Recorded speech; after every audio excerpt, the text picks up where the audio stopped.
Hello, students of course 5210 Foundation of Curriculum. Welcome to week 5, in which we're looking at reconceptualization, and we are reading text by Greene, Pinar, and Freire.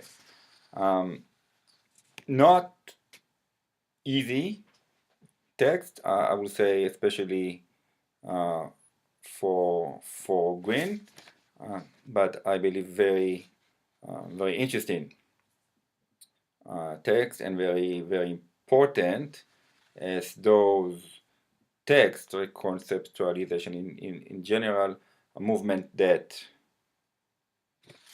start to inject more and more existential and political aspect into educational thought and curriculum theory. And I think that a lot of you will find it interesting following your comments on integrating students' life and students' experience and student interests in the curriculum. So, brief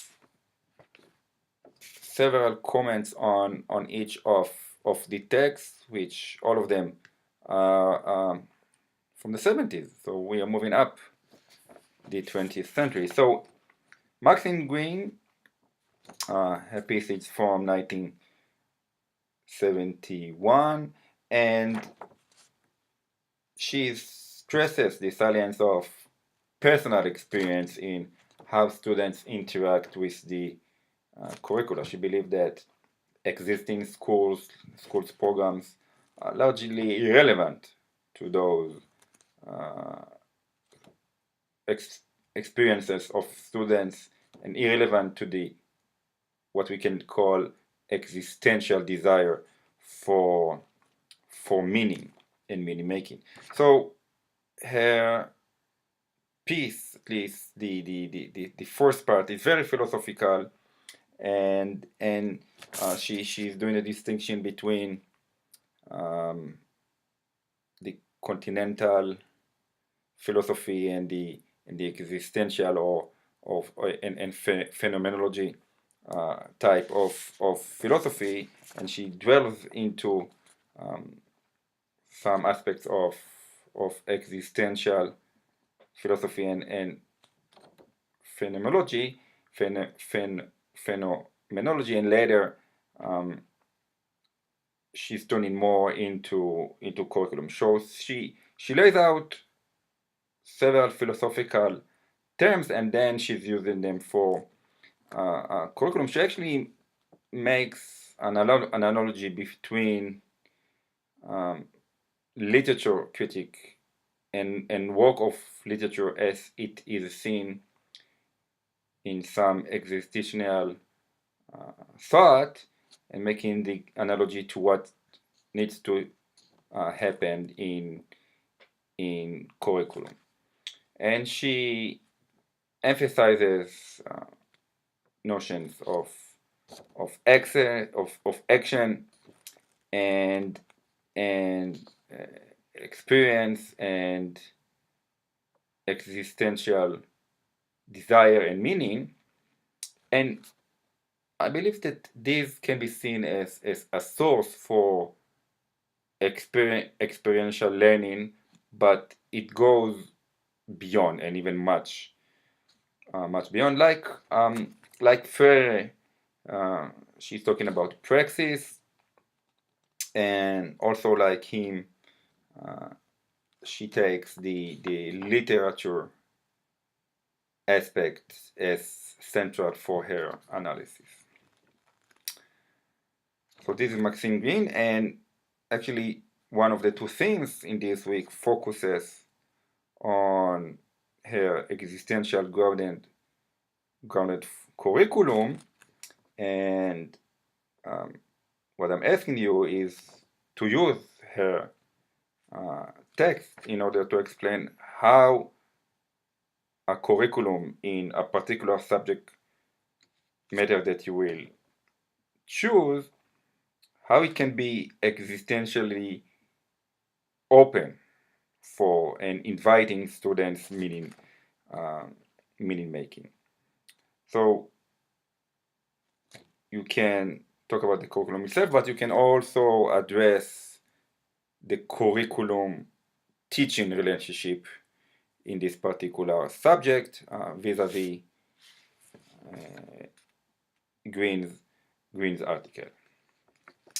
Uh, Next reading, Pinar, and this is a text from 1978. He kind of was the forefront of the new reconceptualist movement, and he argued that the two other, if you want, big currents of curriculum thought, those of the perspectives of traditionalists like Bobbitt and Tyler that we have read, and the other current of conceptual empiricists, those that do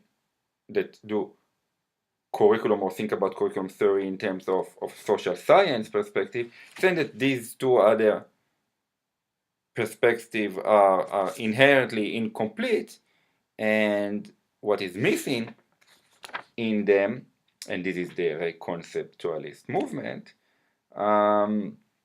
is the aspect of value-laden perspectives that if you want, it cannot be neutral. There are values there, and the other thing is the politically emancipatory intent, meaning that the education and curriculum has a goal of liberation, and this notion is taken up and emphasized by Freire, Paulo Freire, although his text coming for the chronology in 1970, and he's taking this concept of liberating the oppressed through education. So he had a long time involvement with social movement and adult education, particularly in his native Brazil and afterwards in other parts of Latin America. And by the 70s, his writing became very widely read in the States. So his overarching general aim was to teach the oppressed classes to bring about social justice in their capitalist societies. He forcefully opposed transmission memory models of curriculum, as a lot of you are doing in your comments, and he believed in this emancipatory curriculum that, similar to what Greene is saying, must go out of lived experiences of the people, but also the social circumstances in which they live and work. So Freire actually believed that in this sense, in this particular sense, there is no a lot of difference between education and politics. So the second theme,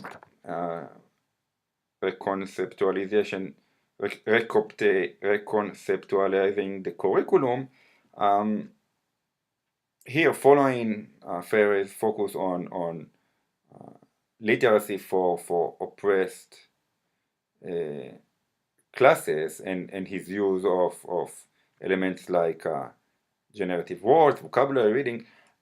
What I'm asking in the second theme, to think whether this reconceptualization that for Freire is aimed for the oppressed through literacy, whether it's suitable for other curriculum areas and for school students, not necessarily oppressed.